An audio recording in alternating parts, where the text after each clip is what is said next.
আগে কারেন্টের সমস্যাটা দেখি। ভিডিওর সাথে সব মানে আলোচনা করে ডিপার্টমেন্টে কইছিল এটা তুলিয়া দিব। তার আজকে কোন জায়গা বা কোন বিষয়টা ভিজিট করলেন আর ভিজিট করে কি কি দেখছেন? ধন্যবাদ মিডিয়া বন্ধুদেরকে।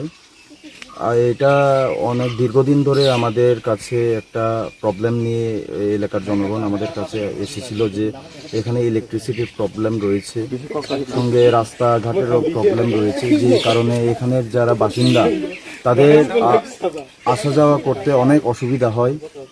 সেই সঙ্গে এখানে যে ইলেকট্রিসিটির লাইন রয়েছে অনেকটা খুঁটি এখানে ভেঙে পড়ে গিয়েছে, আর সেই সঙ্গে যে ইলেকট্রিসিটির যে কারেন্টের যে ভোল্টেজ অনেক কম। এই বিষয় নিয়ে আজকে আমরা ইলেকট্রিক ডিপার্টমেন্টের সিনিয়র ম্যানেজার, আমাদের মনো ব্লকের যে আধিকারিক, ইঞ্জিনিয়ার সহ পঞ্চায়েত সচিব সহ আমরা এখানে ভিজিট করেছি। ভিজিট করে আমরা যে সমস্যাগুলো আমরা এখানে সরজমিনে আমরা পরিদর্শন করলাম, এবং আমি ওনাদের সঙ্গে কথা বলেছি যে ইলেকট্রিসিটির তরফ থেকে ওনারা অতি সত্বর এই যে ইলেকট্রিকের যে সমস্যাগুলি রয়েছে ওনারা সমাধান করার চেষ্টা করবেন বলে ওনারা এলাকাবাসীদের আশ্বাস দিয়েছেন। এবং সেই সঙ্গে আমরা যে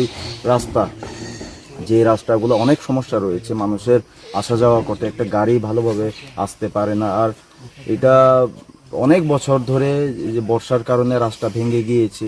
এখানে যা জানতে পারলাম, বিগত দিনে ভিডিও থেকে পিডব্লিউডি থেকে সবাই ভিজিটও করে গিয়েছিল, কিন্তু তারপরেও এই কাজগুলো এখনও করা হয়নি।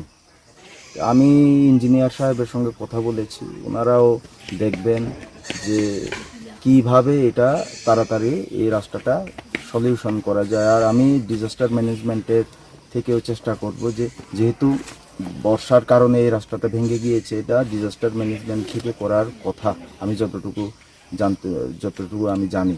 আমি এসডিএম সাহেবের সঙ্গে কথা বলবো, ওই পুরান প্রপোজাল রয়েছে, এই প্রপোজালগুলি নিয়ে আমি ওনার কাছে যাব যে এই রাস্তাটা যাতে অতি সত্বর একটা ঠিকভাবে করে দেওয়া হয়, যাতে মানুষের চলাফেরার জন্য সুবিধা হয়। তো এই পাড়ার নাম হচ্ছে গিয়ে নিত্যা কুমার পাড়া, এবং এইদিকে অনেকটা পাড়া রয়েছে, বাসনা পাড়া রয়েছে। এটা 48 করমছড়া বিধানসভার অন্তর্গত সাউথ ধুমাছড়া ভিসি। ধন্যবাদ।